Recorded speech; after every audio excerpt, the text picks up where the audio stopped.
नमस्कार. आज आपण प्लेन पेपरवर स्पायरलमध्ये कशा पद्धतीने लिहायचं हे आपण पाहणार आहोत. त्यासाठी मी एक प्लेन पेपर घेतला ज्यावर मी बॅकग्राऊंड केलंय ऑरेंज कलरचं. हे माझ्याकडं A4 साईजचं स्पायरल पेन्सिल आहे, त्याने आपण मार्किंग करणार आहोत.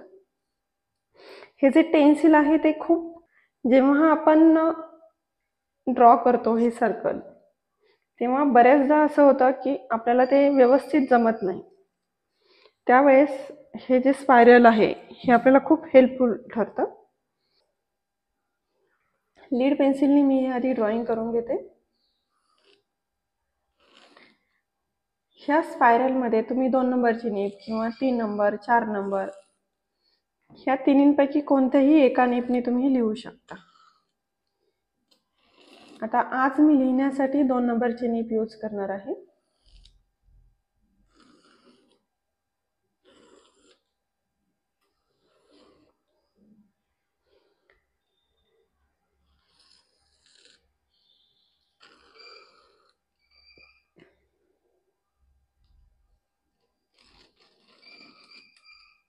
हे पहा, अशा पद्धतीने माझा ड्रॉ करून झालेला आहे. यामध्ये आता मी लिहायला सुरुवात करते. मी 2 नंबरची नीप यूज करणार आहे लिहिण्यासाठी. त्यासाठी मी एक सुंदर असा स्लोच केलेला आहे. त्याच्यासोबतच आपण जेव्हा स्पायरलमध्ये लिहितो तेव्हा आपल्याला जे पेज असतं ते कंटिन्युअसली मूव्ह करावं लागतं.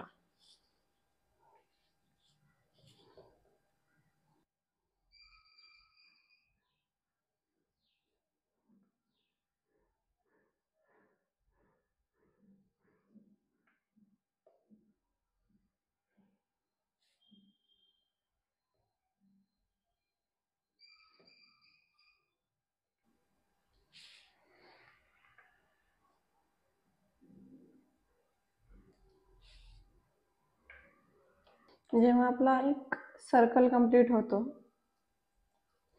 तो कंप्लीट केल्यानंतर आपण आधी जे लिहिलेलं आहे ते पूर्ण ड्राय झालंय का ह्या गोष्टीकडे लक्ष द्यायचं.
हे असं कितीही मोठं तुम्ही कंटिन्यू करू शकता.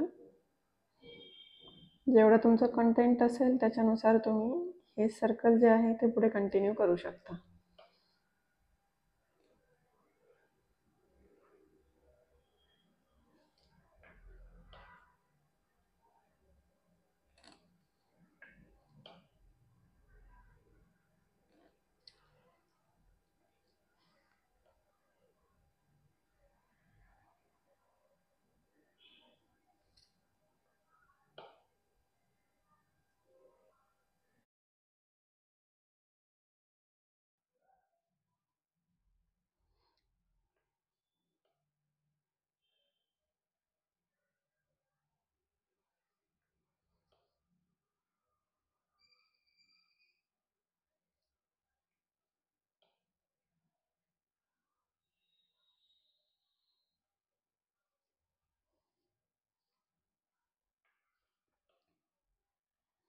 हे स्पायरल करताना एक गोष्ट लक्षात ठेवायची,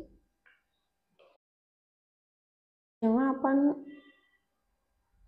स्पायरल करतो, स्पायरलमध्ये लिहितो, तेव्हा तुमचं सर्कल कितीही मोठं असेल तर त्याच्यामध्ये तुम्ही छोट्या साईजची जी नीप आहे त्याने तुम्ही लिहू शकता. पण जर छोटा सर्कल असेल तर तिथे तुम्ही मोठ्या साईजच्या नीपने नाही लिहू शकत. त्यामुळे नेहमी लक्षात ठेवायचं, जेव्हा तुमचं सर्कल जे आहे ते छोट्या साईजमध्ये असते तेव्हा लिहिण्यासाठी ही छोट्या साईजची नीपच वापरायची.